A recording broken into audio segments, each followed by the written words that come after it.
Hi, it's Kevin May, the Editor-in-Chief of PhocusWire.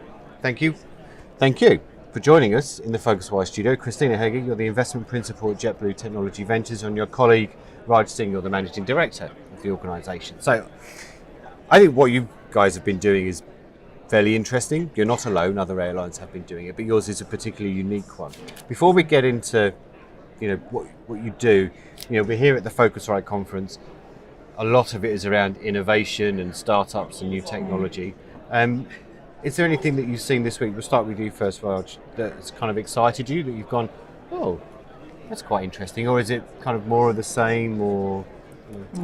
Nice to be here, Kevin.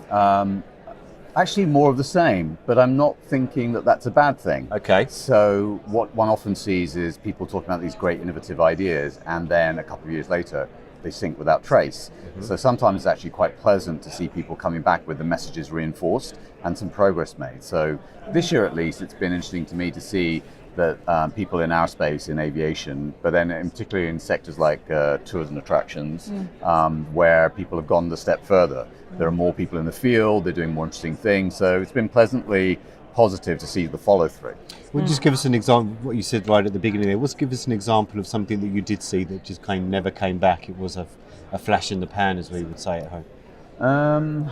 Good question. I'm not sure that it's a flash in the pan, but we can talk about things like NDC, where people have been talking about this as a way of being able to give people a more full and rich offer around an airline seat. Mm-hmm. And people still mention it, but it's nowhere near the level of excitement and interest that it was.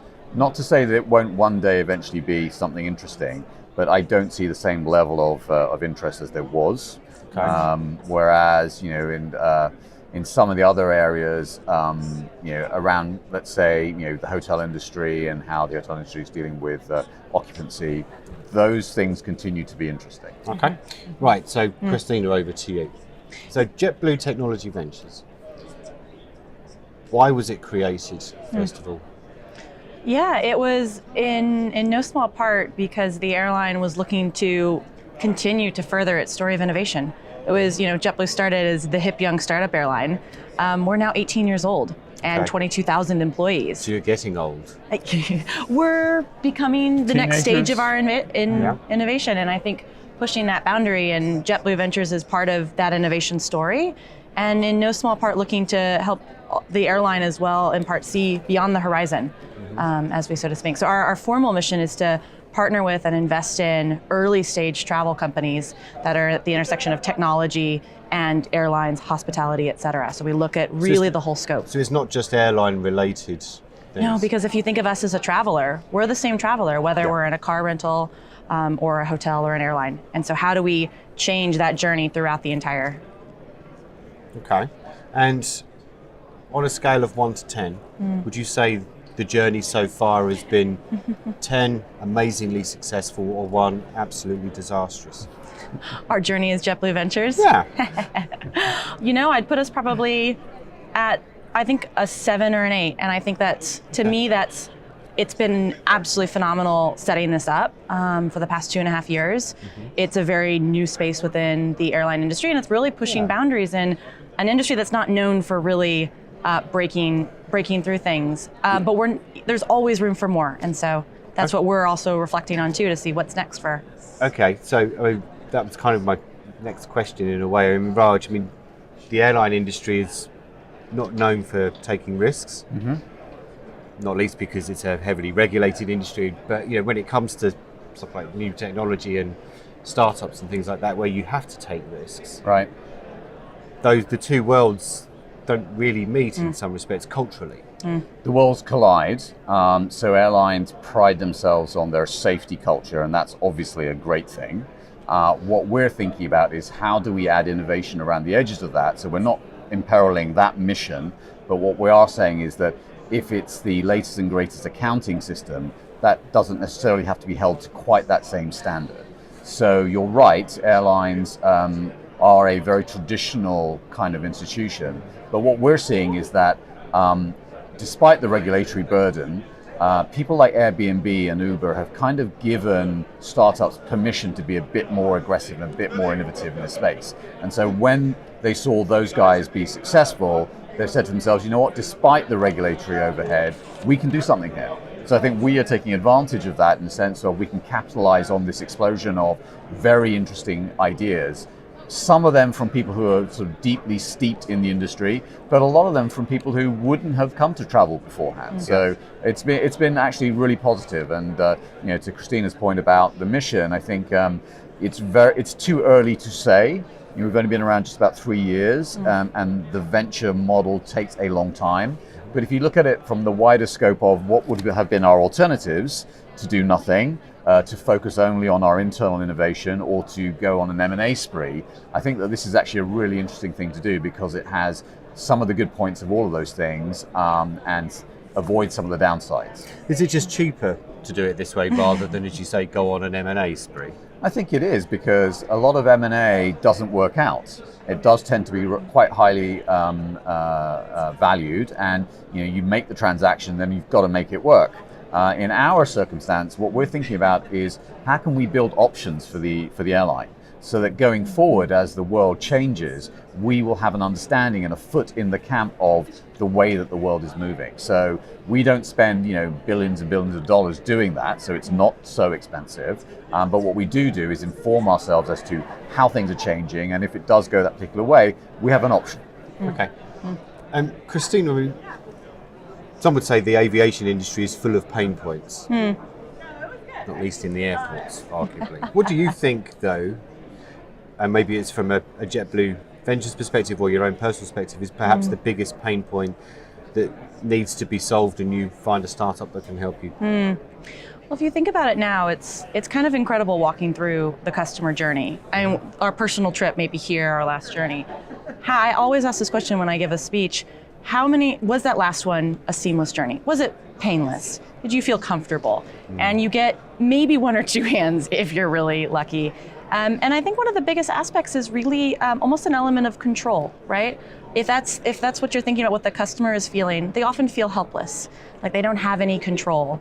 And that's caused by a number of aspects. Sometimes it's simply transparency, understanding what's going on and when. Sometimes it's getting data across silos, right? So we know exactly how long it's going to take me to get from my home to the airport, but we have no idea about the queue wait lines that could be anywhere from 5 to 50 minutes that I breeze through and have time for a coffee, or I miss my flight. And so if I look at it's the lack of information sharing and data across the journey, and that's just in the physical context itself. Even within online, it can be the same. It's interesting you say that the lack of sharing.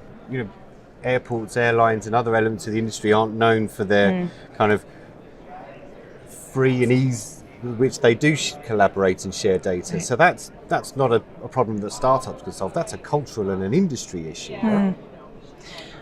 I would say so, but I also think that by showing how you can improve the business metrics, right? If you can make extra money by sharing data between people who arrive in a destination and in destination activities per se, there's ways where it can be possible. And I think we're getting to a spot as an industry where not only do we know that we have to get our data in a spot where it's far more malleable internally as well as shareable externally, we're also understanding that we can benefit more collaboratively.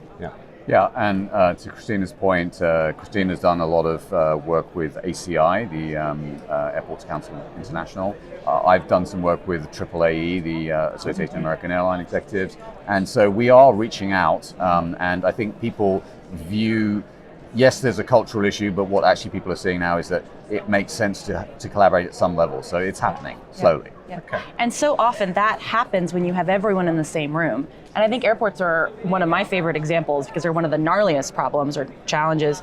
And there it's a matter of having who's the right people from the regulatory or the government side, who's the airline representative that's the best person in the room, and who's from the airport. And once you get like-minded people of each of those three bodies, there's some pretty cool conversations that happen, but they aren't necessarily structured to date to be able for that to be facilitated. Okay. And so part of, I think what we've seen some traction in is simply connecting the dots and getting people in the same room at the right time. Yep. Okay. It's about starting a conversation. Absolutely. And continuing it. Indeed. So otherwise it's well, all talk. indeed, yeah. Otherwise just have tea and move on. But I mean, Raj, what's interesting is that, I mean, no other airline has completely followed your model, but there have been similar type Absolutely. of setups. So IAG has its hangar thing, and it's, Lufthansa has its innovation hub and things like that. Would you like it if every airline of reasonable size did exactly the same, or do you want it to just be a few of you? Because otherwise, there's less startups to go around and you to work with, right? Look, I think the reality, Kevin, is that I have no control over that. No, of course. What I would like or not. I would like the industry as a whole to be able to embrace innovation. Yes. Should that be IATA's role, do you think? I think they have a role to play in it. Absolutely, and actually, as a convener of ideas, they do play a role. So, but for every large organization, especially one that's an association of a number of different organizations, that's a really hard thing to do, to break the mold of how things work today. And don't forget that IATA has responsibility for the entire world. So you'll have airlines coming out of developing countries that simply this isn't a requirement for them today. So I think it's incumbent on all of us to try and maximize our competitive position. We're doing this as part of that, and I imagine that others will do it as well over time. Yeah, and I think to that point, honestly, I don't think what the industry, both the travel industry as well as the startups working to solve problems in it, I don't think they need every airline to have a venture fund and every hotel and every car rental agency and every travel supplier. But what we do need as an industry is to have everyone at the table having that conversation and continuing it. And I think that's what we're hoping to do with the partnership initiative that we launched over the summer, is bringing in a small selection of travel suppliers so that we're all at that same table together, and so that we're able to run it and we're more of a channel and connecting those dots again. Yeah, so. I mean, this relationship with Air New Zealand, wasn't it? It was Absolutely. announced in Yep. July, I think. And there might be smart people within that airline that you can tap into, presumably. So that kind of collaborative effort does work. Yep. Yeah, and what we're hoping is we'll add people like the hotel industry, airports themselves, maybe even ground transportation. Because what you notice in our industry, at least, is that it's very hard to make something happen if you don't have everybody involved and ready for it. So, in some small way, we'll try and represent the industry. Yep. Now, let me ask you, Raj. I mean, if there was a single thing that's industry wide that you think would need fixing, is it airport security or something like that does need a huge collaborative effort? What would you single out? Honestly speaking, there's so many different things that you could approach. My biggest personal bugbear is how do we convey to our customers the value of what it is that they're getting. So it seems to me to be futile to complain about the terrible experience you had on Airline X if that's what you paid for. Right. So can we convey the differences between the things that we are providing versus somebody else, and say that's the right thing for you? It might cost you $20 more, but it could be worth it given your particular circumstance. So if we can get to a position where either an independent arbiter or some third party can say, this is how it works, make your choice, I think that would make a lot of difference. Okay. Christina, Raj, thank you very much for joining us. Pleasure. Thank you. Phocuswright Studio. Thank you. Thank you.